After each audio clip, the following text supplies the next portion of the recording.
Everybody, I'm of course obviously very excited and honored to be here today as a new head coach of England. Important that we don't suppress creativity. The opposite. Thomas Tuchel will fail as England's coach.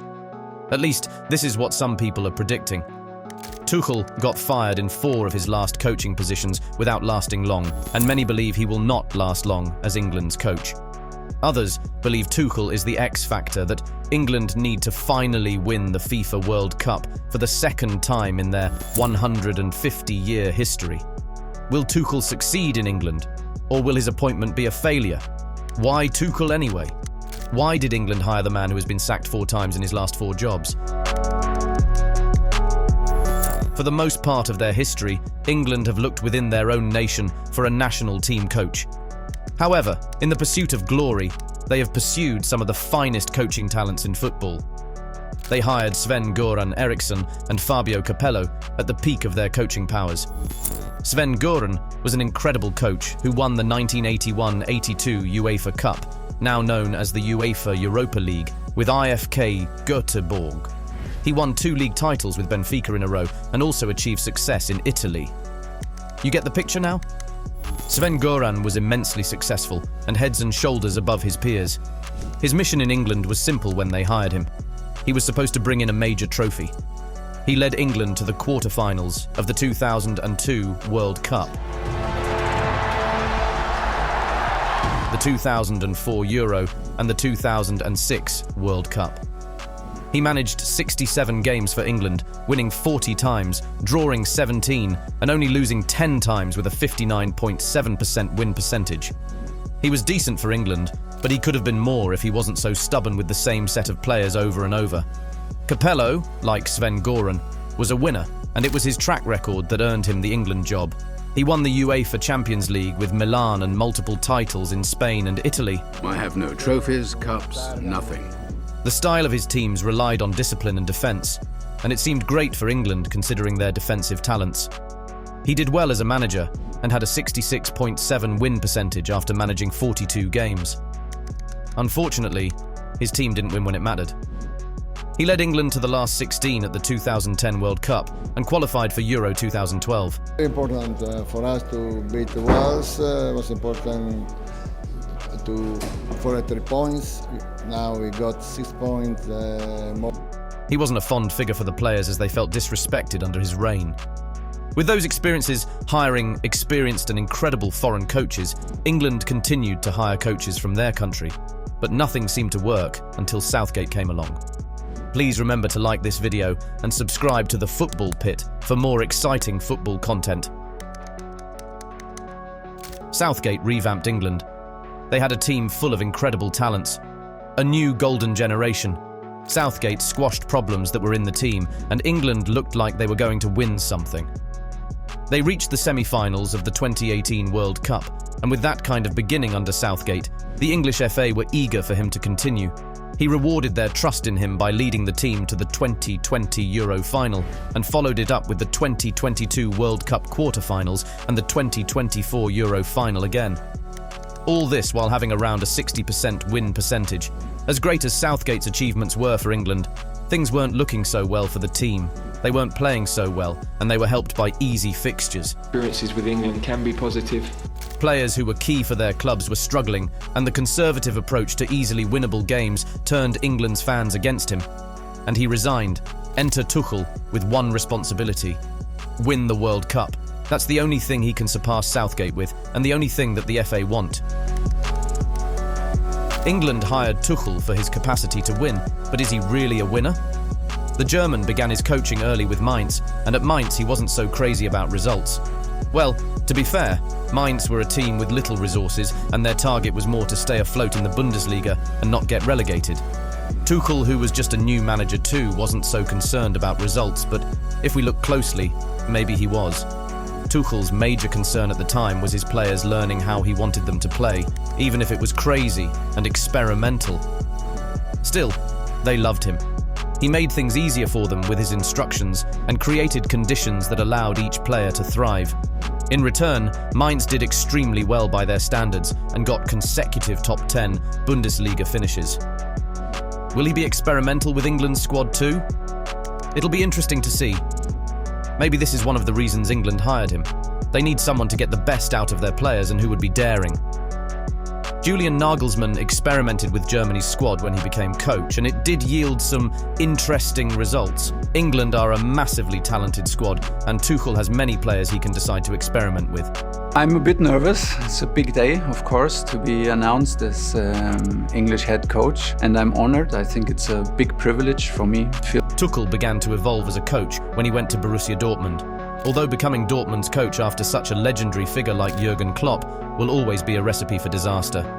He and Klopp shared some footballing principles, especially with the pressing, and to Dortmund, it was a like-for-like replacement except for one thing, which could be the reason Tuchel may be a wrong fit for England. He finished behind Bayern twice during his tenure with Dortmund, but did win the DFB Pokal for them. After his Dortmund job, Tuchel left for PSG, and he grew more as a coach, perfecting his ability to manage players. PSG had some players with large egos, and if Tuchel was going to get them to play the way he wanted, he had to manage their egos. He was successful, helping PSG to retain dominance in the French league and guiding them to their first Champions League final in 2020. They could have won, but Bayern was slightly better than them at that time. Unfortunately, the circumstances that sent him packing from Dortmund reared their head again. But a year later, it didn't matter to Tuchel, as by that time, he had helped Chelsea win their second Champions League, the FIFA Club World Cup, and the Super Cup for the first time in their history. Unfortunately, Tuchel ran into the same trouble he had when he was at PSG and Borussia Dortmund. He left Chelsea and got hired by Bayern after their bizarre sacking of Julian Nagelsmann. After barely winning the Bundesliga, Tuchel failed to win the league in his first full season with Bayern as he led them to a rare third position. After that season, he and the club decided to part ways in circumstances similar to the problems he had at Dortmund, PSG and Chelsea. So, what are these circumstances? Tuchel is crazily ambitious, but at the same time, he is limited. Don't get us wrong. We aren't saying he is a bad coach tactically, but what we are saying is Tuchel doesn't want to do anything else apart from coaching. Most times, he doesn't want to be involved except for coaching. Tuchel believes having other thoughts from actually coaching and training players would distract him. Still, he demands that his team signs impressive players that will help them win. He usually doesn't have transfer targets, but gives the traits he is looking for to scouts, and they suggest names to him. It was just like everybody believed here in this lucky punch. When teams can't meet these conditions, Tuchel can become a difficult person to work with. He had problems at Dortmund because he believed they didn't match his ambition of helping him sign players that could instantly elevate the team. And the situation began to affect how the team performed on the pitch. The same thing happened in PSG and Bayern. At Chelsea, the club wanted him to be involved in the process of signing players, but Tuchel wanted to just coach. So Tuchel doesn't stay so long in clubs. Fortunately, as much as this is a flaw in his methods, this could actually be a good thing for his England tenure. His appointment is relatively short-term with 18 months, and his main target being winning the World Cup. Also, he doesn't have to deal with transfers, and has a large pool of players he could choose from. Here are some of the players in this pool that will definitely make the team under Tuchel. First on the list is Harry Kane. Kane is one of the players most excited for Tuchel to be coach. Tuchel was able to maximise Kane's talent when Kane played under him as Bayern's coach. He flicked it on for Kane! Oh, what a finish! Brilliant. Under Tuchel, Kane scored 44 goals and had 12 assists in 45 appearances. But when he went to England for Euro 2024, Kane looked lost. Can Tuchel help Kane improve his form for England?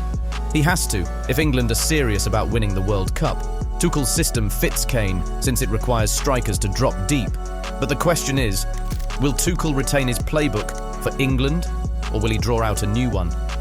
Bukayo Saka is another sure name in England's national team. The winger has been carrying Arsenal on his back for several seasons in a row, and when he doesn't play, Arsenal look lost and unable to create chances. Saka needs to step up for England after that disastrous performance during the Euro, and under Tuchel, he just might. Tuchel likes wingers who are great in 1v1 situations and can also press, which are two things Saka excels at. He is also great at scoring and creating chances. The combination of Saka and Kane under Tuchel is just too mouth-watering to imagine. Will they click? Jude Bellingham will most definitely be a starter for England under Tuchel. He is the perfect mould of a midfielder that Tuchel wants. Bellingham is athletic and hard-working, but those only elevate his game. He is very secure, on the ball, can progress, pick a pass, and score. He can play deep, but is maybe best as an attacking midfielder or a supporting striker. Depending on the formation Tuchel uses, which we are predicting would be a 4-2-3-1, Bellingham could occupy the spaces Kane leaves behind as an attacking midfielder, or play alongside another player as part of the double pivot in midfield. Although Bellingham might not need to play in a pivot with players like Declan Rice and Adam Wharton. We know you are shocked, but Adam Wharton fits the kind of profile Tuchel likes for a holding midfielder. Wharton is similar to Jorginho in how he plays, his coolness under pressure and his ability to set the team going with a pass. He could be a surprise inclusion in the squad. Reece James isn't going to be a surprise inclusion, but he may well displace Trent Alexander-Arnold if he can stay fit.